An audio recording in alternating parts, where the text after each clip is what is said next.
Hello everybody, my name is Joseph Baca, and today we are going to be refinishing a old hammer. So not the metal, but we are going to be refinishing the wood.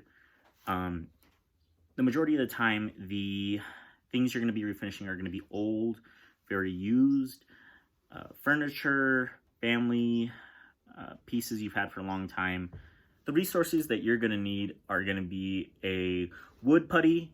It could be Elmer's. It could be a variety of brands, but Elmer's is the one I really use because it's more durable. You're gonna need a high quality sandpaper. They are rated on a scale of 1 to 10, so you're gonna need a 9 or a 10, and it's a lot finer. It's gonna give you a better sanding, and then you're gonna use a stain. It could be any stain. It really doesn't matter. At the store, they might try to sell you on a smaller varnish, but that stain, it doesn't matter. And I'm going to be using an oak stain today. Alrighty. So first things first, this is going to be the hammer that we are going to be refinishing. You can see that through the use and age of this hammer, which has endured much use, we have cracks and small fractures in the wood that could lead to disaster if it were to break and hurt somebody. So today we are going to be using this sandpaper, which, like I said, is rated at a 9 or a 10, and a little bit stronger sandpaper, which is rated at a 4 or a 5. That is to break off any excess dirt or dust that you want to get off the wood to make it a little bit cleaner. But this finer piece is just going to be cleaning up the wood, getting rid of. And this right here is going to be our stain.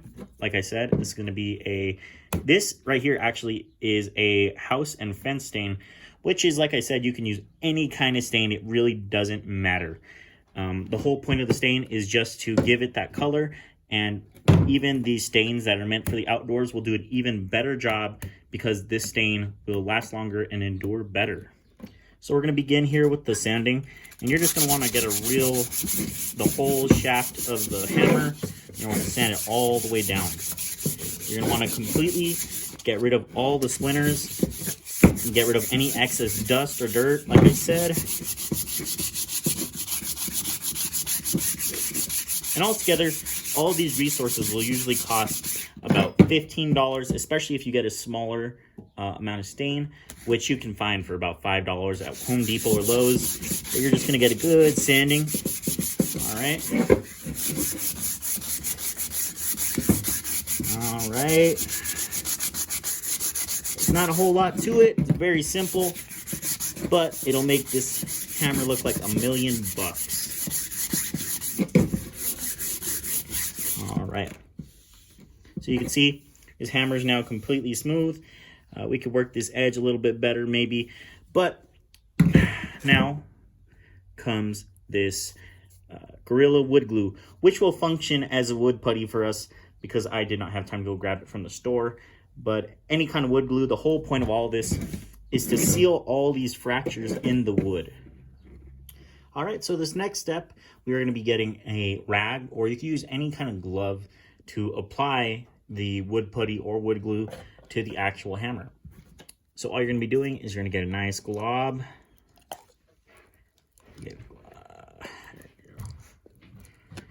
All right, just going to apply it here.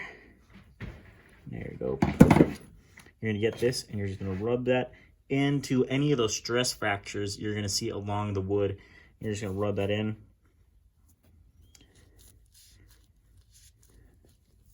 You're just going to try to fill all those holes you possibly can.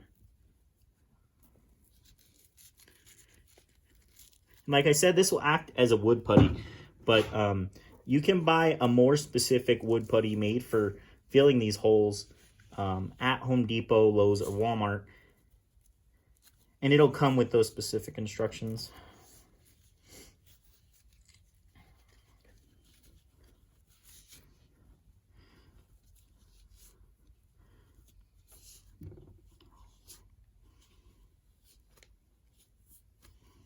All right, so as you can see, we've rubbed in that wood glue into all those little pores. You can see here that we filled these pores and these fractures. Well, we'll go back and get these little holes later. But the point is we're going to let this sit, and then we're going to hit it again with that 10 grade sandpaper, and we're just gonna clean it up nice and good, and it'll make all those holes normal, and we're gonna hit it with that stain. All right, so you can see that the wood glue has filled all those holes and got them stuck together. Now we are gonna get our stain, and we are gonna get a rag. It doesn't matter what kind of rag. You can use polycloth, but I just prefer a regular old rag. We're gonna dip this into the stain, like so. And you're just gonna rub it into this wood. You're gonna wanna do this 2 or 3 times just to get a good stain on this wood.